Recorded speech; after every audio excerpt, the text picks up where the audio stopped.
41 பேர். 41 பேரும் ஒரே ஊர் கிடையாது. வெளி வெளி ஊரு.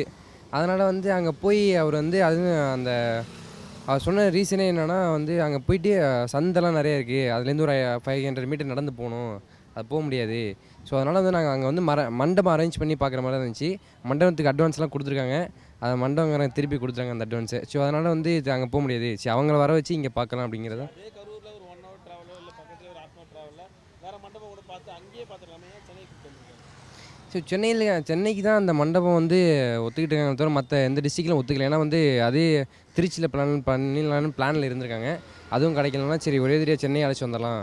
அதுல இன்னைக்கு ஒரு ஃபேமிலி ரிட்டர்ன் குடுத்துட்டாங்க. எனக்கு 20 லட்சம் அது வேணாம். ஆ. இதனால விஜய் கரூருக்கு வந்து எங்கள பார்க்கணும். நாங்க ஏன் நீங்க அந்த ஒரு ஃபேமிலி பார்க்குறீங்களே தவிர, பாக்கி 37 ஃபேமிலி பார்க்கலல்ல. 37 ஃபேமிலிலனா வந்து நாங்க போய் சந்திச்சோன்னா அவரு கால்ல விழுந்து மன்னிப்பு கேட்டுட்டாரு.